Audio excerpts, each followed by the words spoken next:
करना चाहूंगा बड़े अदब के साथ कि आप गांव सभा के लोगों ने आपको जो प्यार दिया, आशीर्वाद दिया है, आप आए और दो शब्द आशीर्वाद स्वरूप हम लोगों को प्रदान करने का कृपा करें। प्रधान जी। इस मीटिंग में उपस्थित मैं आप सभी लोगों को जय भीम, नमो बुद्धाय। सबसे पहले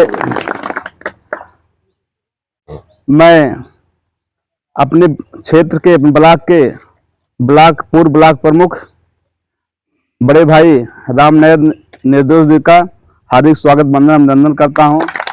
और मैं रत्ना के बाहर से जो भी पदाधिकारीगण हैं, मैं प्रधान की हैसियत से आपका सर्वप्रथम स्वागत वंदन अभिनंदन करता हूं। बहुत खुशी है, अभी आपने हमारे संचालक महोदय जी ने बताया कि हमारे पार्टी में शिथिलता आ गई है। जब तक हम कोई काम धरती से नहीं करेंगे, निचली नींव मजबूत नहीं करेंगे, हमारा वृक्ष मजबूत नहीं होगा। अगर उसको कीड़े मकोड़े खा डालेंगे तो कभी न कभी वो वृक्ष धराशायी होकर गिर जाएगा। तो मैं सुश्री बहन कुमारी मायावती जी का इसके लिए अपने तरफ से हार्दिक स्वागत वंदन करता हूं कि बहन जी ने जो अपना सोच अपनाया है कि इस तरीके से जब हम गांव चलो अभियान लगाएंगे तो हमारे ग्रामीण के लोग, गांव के लोग जागरूक होंगे और पार्टी हमारी मजबूत होगी। इसलिए मैं आप सभी का हार्दिक स्वागत वंदन अभिनंदन करते हैं। और आप लोगों को एक कड़ी बताना चाहते हैं कि जो इस समय आताताई सरकार है, सरकार अपना प्रचार प्रसार अपने अधिकारियों के माध्यम से करवा रही है। आपका प्रचार आपके जो है मुखिया हैं, राष्ट्रीय अध्यक्ष के मुखिया, वो किसी तरीके से आप तक पहुंचा रहे हैं, लेकिन सरकार वही क्या कर रही है, जो सरकारी कर्मचारी हैं हर गांव सभा में चौपाल लग रहा है, अपना प्रचार जो है चौपाल के माध्यम से करवा रही। कौन कर रहे हैं? अधिकारी। किसका प्रचार कर रहे हैं? पार्टी का प्रचार कर रहे हैं। अब हमारा तो अगर इसी तरह हम लोग धराशायी होते रहेंगे तो कभी न कभी अंत हो जाएगा। इसलिए मैं एक शब्द का कार्यक्रम होता है तो वो कर्मचारियों को इकट्ठा कर लेते हैं, पूरे जिले लेवल के कर्मचारी जीते। एक चीज और साथियों बताना चाहूंगा, कहीं का हमारे लोग बहुत कार्यक्रम फैजाबाद, अयोध्या, फैजाबाद, लखनऊ प्रदेश जिले लेवल पे तमाम कार्यक्रम किए जाते हैं। और बहुजन समाज पार्टी में बहन जी ने क्या किया है, 4 महीना, 6 महीना, 15 महीना, 5 साल की सरकार में बहन जी ने क्या किया है, बहन जी ने क्या किया, बहन जी की सरकार में क्या क्या योजनाएं रही, क्या क्या लाभ मिले। हमारे लोग, तमाम किताबें छपती हैं, तमाम किताबें फ्री मिलती हैं, लेकिन लोग लाते हैं अपने घर में पढ़ करके, पढ़ते हैं कि नहीं पढ़ते हैं, हम ये भी नहीं कहेंगे आप लोग नहीं पढ़ते हैं, पढ़ते हैं कि नहीं पढ़ते हैं, हमारे अपना विचार है, लेकिन इसके बाद आप पास पड़ोस अगल बगल के लोगों को भी देने का काम नहीं करते हैं। आज जो गांव चलो अभियान की बात चल रही है, अगर हम पढ़ते तो चौराहे पे जो विरोधी हमारा गलत बात हमारे ऊपर थोप के चला जाता है, हम उसका जवाब नहीं दे पाते हैं। इससे तो लगता है कि हम अपनी किताब को नहीं पढ़ते हैं। अगर पढ़ते तो हम उसको मुंहतोड़ जवाब वही दे देते। इसलिए मीडिया के लोग, इलेक्ट्रॉनिक मीडिया, प्रिंट मीडिया, एक भी लोग बहुजन समाज पार्टी की बात को न लिखने का काम करते, न दिखाने की काम करते हैं। अभी आपने देखा, अभी पिछला जो चुनाव हुआ, समाजवादी पार्टी के 5 सांसद और बहुजन समाज पार्टी के 10 सांसद, लेकिन और इतने कम समय में 25 साल की पार्टी बहुजन समाज पार्टी राष्ट्रीय पार्टी का दर्जा प्राप्त कर गई। सबसे ज्यादा यही लोगों को खटक गया, सबसे ज्यादा यही खटक गया। और इस प्रदेश नहीं पूरे देश का दुर्भाग्य है, प्रदेश नहीं पूरे देश का दुर्भाग्य है कि बहुजन समाज पार्टी की मुखिया आदरणीय बहन कुमारी मायावती जी दलित परिवार में पैदा हुई है। अगर ये किसी और परिवार में पैदा हुई होती तो शायद इस देश की प्रधानमंत्री कब का बन गई होती। अब हम इसी कड़ी में निवेदन करना चाहेंगे, हमारे बीच में राजेश आदरणीय पूर्व विधानसभा अध्यक्ष, लेकिन एक चीज निवेदन करना चाहेंगे, आदम बनाकर भारत का लिखी अद्भुत कहानी है और बात करें उस भीम की, संविधान जिसकी निशानी है। ऐसे महापुरुष जो इस देश में सदियों से सताए हुए इस समाज में जन्म लिए,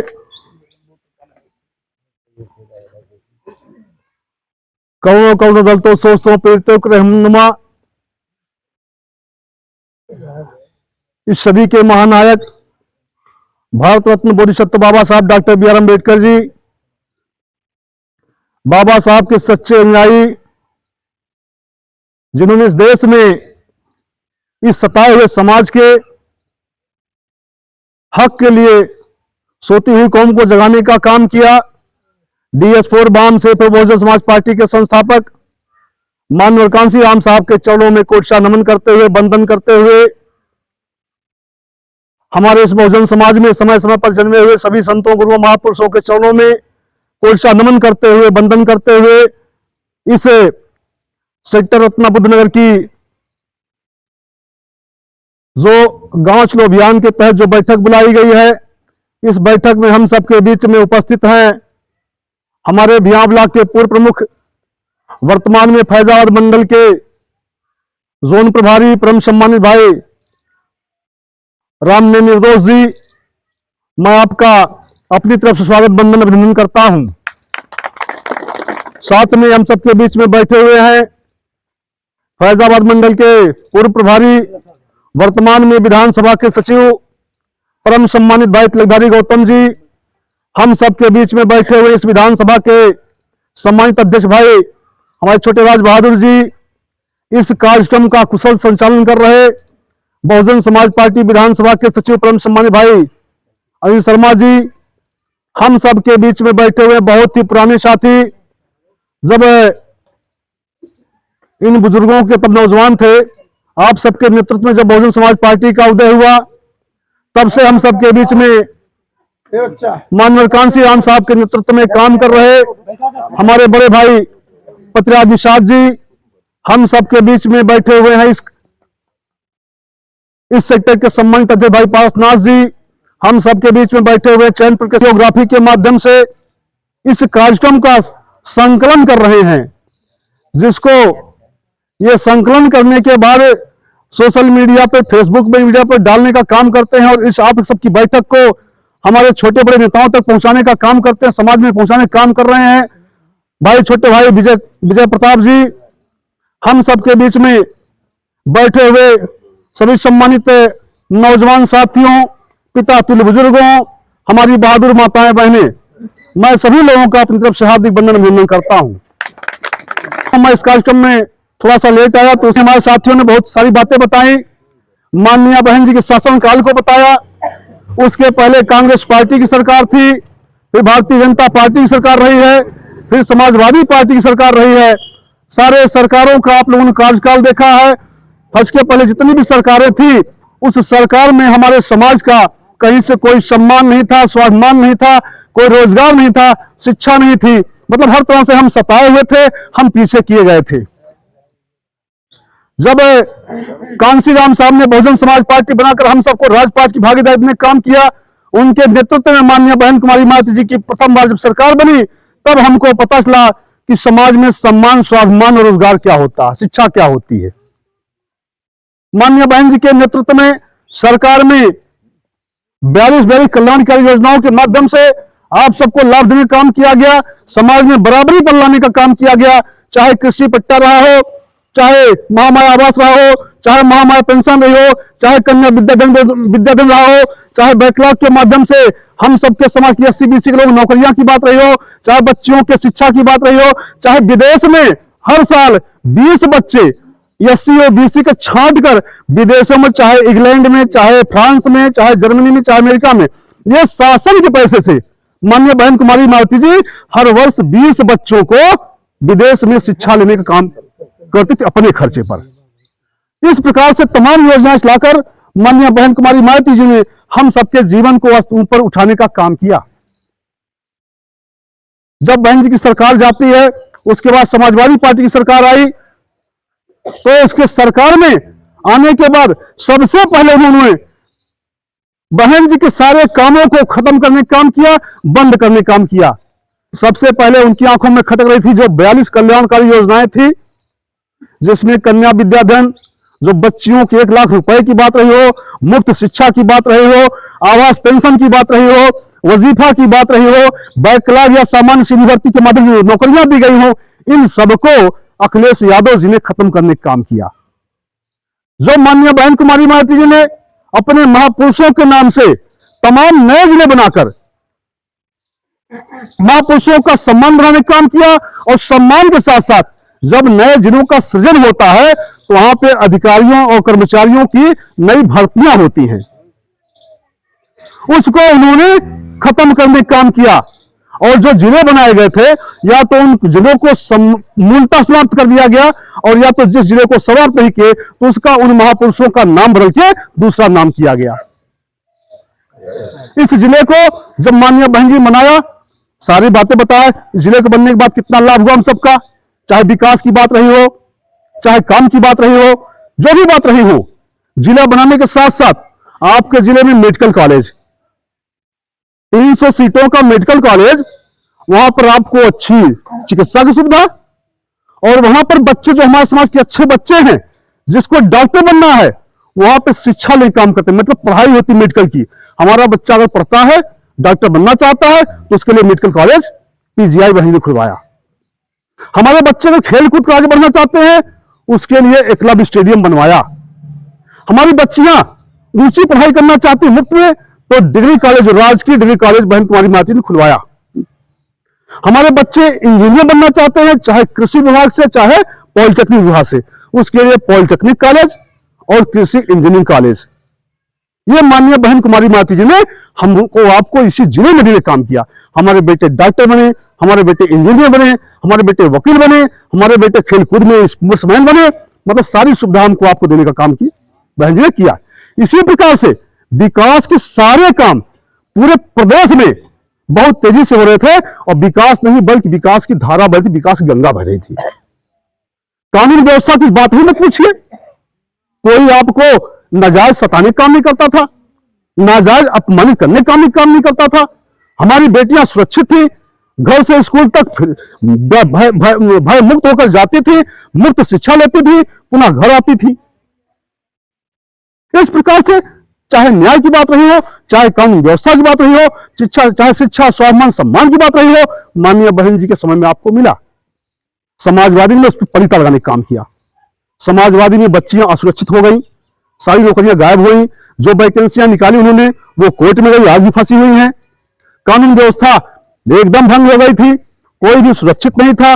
उनके नेता भी बोलते थे, ये एक करेली इलाहाबाद में एक हॉस्टल है जिसमें लड़कियां रहती हैं, वहां पे लोकल नेता के सपा का नेता था, उसके गुर्गों ने उस हॉस्टल से 10 लड़कियों को रात में उठा लिया था। और जब मीडिया ने, हमारे विपक्षी दलों ने, बहन ने जब इस बात को उठाया, तो याद होगा आप लोगों को, शिवपाल सिंह यादव ने कहा था कि ये छोटी मोटी घटनाएं हो जाती हैं, ये शिवपाल सिंह यादव ने कहा उस वक्त, और मुलायम सिंह ने कहा था कि बच्चे ही गलतियां कर देते हैं। यह उस नेताओं की सोच है, महिलाओं के प्रति ऐसी घटिया सोच उनकी है, इस प्रकार से उनके बयान आते थे। उसके बाद जब भारतीय जनता पार्टी आई, तो आप लोगों को एहसास नहीं हो रहा है, वो तकनीकी रूप से हमको आपको खत्म कर रहे हैं। नौकरियां सारी खत्म हो गई, उनके कामों पर एक मुझको भी शायर याद आ गया, एकता बांटने में माहिर हैं, खुद की जड़ काटने में माहिर हैं।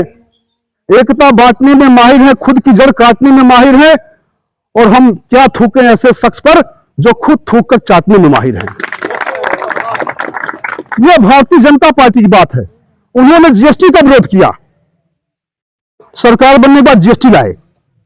आधार कार्ड का विरोध किया, आज आधार कार्ड को हर जगह कंपल्सरी कर दिए। नोटबंदी का विरोध किया, नोटबंदी लेके आए। एनआरसी का विरोध किया था, एनआरसी लेकर आए।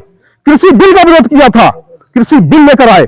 मतलब जिस काम को विरोध करते थे, उसी काम को उन्होंने सबसे पहले और बहुत ही मजबूती से लागू करने का काम किया। नोटबंदी में आप लोगों ने देखा, इसमें जितने साथी बैठे हो सबके पास ऐसा नहीं, सबके जेब में भी खाते में कुछ न कुछ पैसा रखा होगा। लेकिन वो ऐसा दौर था कि अगर किसी से 10 रुपया मांग लो तो आदमी को भवा 10 रुपया हमारे पास ना बा। ये ऐसा था इस इतिहास नोटबंदी में। पाई पाई को आप लोग मोहताज हो गए थे। कितनी बेटियों ने आत्महत्या कर ली थी, शादियां नहीं हो पाई। जो शादियां तय थी, पैसा जेब में था नहीं, कहीं से मिलने वाला भी नहीं था। तमाम लोगों की बारात वापस गई, तमाम लोग की शादियां रुकी, तमाम बेटियों ने आत्महत्याएं किया। वो दौर था, आप लोग भूल गए। नोटबंदी में बहुत दिनों के बाद जब उन्होंने 500 रुपए लाओगे, 500 रुपए एक आदमी निकाल सकता है, उस 500 रुपए के लिए आप जो है दिन भर लाइन लगाते थे। वहां ऊपर से लाइन लगा रहा, पीछे से पुलिस वाले लाठियां बरसाते थे। देखा होगा, बहुत पुरानी बात नहीं है। नोटबंदी का मामला हुआ, सारी कंपनियां फैक्ट्रियां बंद हो गई कोरोना काल में। और उसके बाद हमारे चाहे भाई हो, बेटे हो, जो भी हमारे परिवार सदस्य हो, 10,000, 15,000, 20,000 हमको महीने में भेजने का काम करते थे। सारे लोग, कंपनियां फैक्ट्रियां बंद हो गई, सारे लोग पैदल वहां से आए। न मालूम कितने लोग रास्ते में बेचारे मर गए, आज तक उनका पता नहीं चला। जो पहुंचे भी वो यहाँ घर पर आकर भूखमरी के कगार पर पहुंच गए। दाने दाने को मोहताज हो गए, पाई पाई को मोहताज हो गए। सारी कंपनियां फैक्ट्रियां बंद हुई, वो आज तक चालू नहीं हो पाई हैं।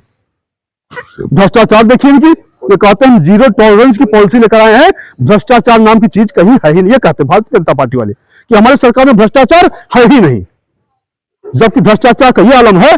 एक होता प्रधानमंत्री राहत कोष, उसमें क्या था पहले, थोड़ा सा नाम हो सब उससे बदल निकलती हो, उसको उन्होंने प्रधानमंत्री कल्याण योजना कर दिया, इस टाइप कुछ किया है उन्होंने। उसमें क्या था, उसमें जो है प्रधानमंत्री जो राहत कोष होता है, उसमें विपक्ष का नेता, प्रधानमंत्री और हमारे देश के चीफ जस्टिस, ये तीनों जो खातेदार होते हैं। मतलब उसमें जो पैसा निकलेगा इस जनता कल्याण के लिए, कोई आपदा विपदा में, तो इन तीनों को सहमति से और जानकारी में पैसा निकलेगा। इन्होंने उसको खत्म करके जो नया रूल बनाया, उसमें प्रधानमंत्री, रक्षा मंत्री और गृह मंत्री, ये तीन उसके सह खातेदार हो गए। मतलब अब जो भी पैसा आएगा उसका कोई हिसाब किताब कोई विपक्ष का नेता या इस देश का कोई आदमी नहीं जान सकता है। और सुनिए, उस चीज को उन्होंने RTI से बाहर कर दिया है। मतलब आप उस पर जनसूचना भी नहीं मान सकते, आप पता नहीं कर सकते क्या पैसा उसमें आया है। और आपने देखा था कि सारी जो बड़ी कंपनियां हमारे देश की थी, चाहे हीरो होंडा कंपनी हो, चाहे हीरो साइकिल हो, चाहे LIC वाले हो, चाहे भारतीय क्रिकेट कंट्रोल बोर्ड रहा हो, इस प्रकार जो भी संस्थाएं तमाम लोग दान दिया सरकार को, 100 करोड़ रुपया, 500 करोड़ रुपया। ये जो है आपके तमाम उद्योगपतियों ने दिया था, वो पैसा कहां गया आज तक पता ही नहीं है। इस प्रकार से जब हमारे देश का मुखिया ही भ्रष्टाचार में डूबा हुआ है, तो उनके लोग क्या करेंगे। नौकरियां खत्म हो गई हैं, जो है सब संविदा पे है। मतलब चाहे जब आपको रखेंगे, चाहे जब आपको निकाल देंगे। आप पॉलिटेक्निक करके, मेडिकल पढ़ाई करके लोग 10,000, 12,000 नौकरियां कर रहे हैं। यह स्थिति इस देश में आई है। और दया क्या हमको 5 किलो अनाज पे हमको बहलाने का काम कर रहे हैं। 2,000 रुपया किसान समृद्धि सम्मान निधि दे रहे हैं, उस सब देकर बाकी पेट्रोल महंगा कर दिया, गैस रसोई महंगा किया। मतलब हर चीज में महंगाई है, पूरे देश में आग लगी हुई है। तो इससे हमको आपको निकलने के लिए इस समाज में जाना होगा, सबको जोड़ना होगा। आपको बहन जी के जो बहन ने जो सबको भागीदारी दिया है, चाहे सरकार की बात हो, चाहे विधायक की बात हो, चाहे संगठन की बात हो, सबने जो है SC के लोग, बैकवर्ड लोग, मुस्लिम के लोग के साथ साथ सामान्य वर्ग के लोगों को भी भागीदारी ने काम किया है। अनिल शर्मा जी हमारे हैं, नाई समाज की आबादी सबसे ज्यादा कम होती है हमारे समाज में। एक गांव में 10 वोट, 15 वोट, 20 वोट, ये नहीं होता है। कोई गांव का छोड़ के 2-4 गांव अपने यहाँ जो 3-3, 4-4 वोट, 10 वोट, 20 वोट, 25 ही होता है। लेकिन माननीय बहन कुमारी मायावती जी ने नाई समाज के बेटे को, हीरालाल ठाकुर को 2-2 बार MLC बनाया। 2-2 बार MLC बनाया, मतलब बिना चुनाव ले विधायक जो बन जाते हैं। 2-2 बार MLC हीरालाल ठाकुर को बनाया। अब हीरालाल ठाकुर 10 नाव को न जोड़ पावे, 10 नाव को न बता पावे, उनका स्वार्थ, उनका गद्दारी है और उनका जो है नकारापन है। नाई समाज जोड़नी है बहन जी। रामचंद्र प्रधान वो भी नाई समाज के हैं, उनको बहन जी MLC बनाया। उनकी पत्नी को लखनऊ से जिला पंचायत का अध्यक्ष बनवाया। मतलब मैं ये कह रहा हूं, जो सबसे कम आबादी का व्यक्ति है हमारे समाज में, उसको भी बहन जी ने भागीदारी देने के लिए काम किया है। बाकी नाव, लोहार, कुम्हार, गोड़िया, गड़िया, तेली, तमोली, चमार, मतलब जितनी जातियां हैं सबको तो मतलब मिल रही है। तो ये सब बातें आप लोग बताइए समाज में। और सबसे पहले जो बताने का तरीका है आपके गांव में जो सबसे कम आबादी जिस बिरादरी की है उसको आप समझाएंगे, वो जल्दी आपकी बात को समझेगा। जो ज्यादा जो मेजोरिटी में है वो उसको आप समझाने जाएंगे तो आपकी बात को नहीं समझेगा। मेजोरिटी का मतलब जो ज्यादा आबादी है उसको आप 20 बात बताओगे, वो आपकी बात को नहीं मानेगा। सपोज दैट मान लो यादव चले जाए, आप जाइए, यादव की आबादी ज्यादा होती है तो यादव की आबादी हम उसको समझाएंगे, यादव हमारी बात नहीं समझेगा। इसी प्रकार से अन्य लोग चमारों को समझाने कर आएंगे, अन्य दलों को नेता, तो चमार जो है बहुमत में है, ज्यादा संख्या में है, चमार उनकी बात को नहीं मानेगा। तो इसलिए वो पासी पकड़ते हैं, धोबी पकड़ते हैं, मुसहर पकड़ते हैं, छोटी जाति को पकड़ते हैं।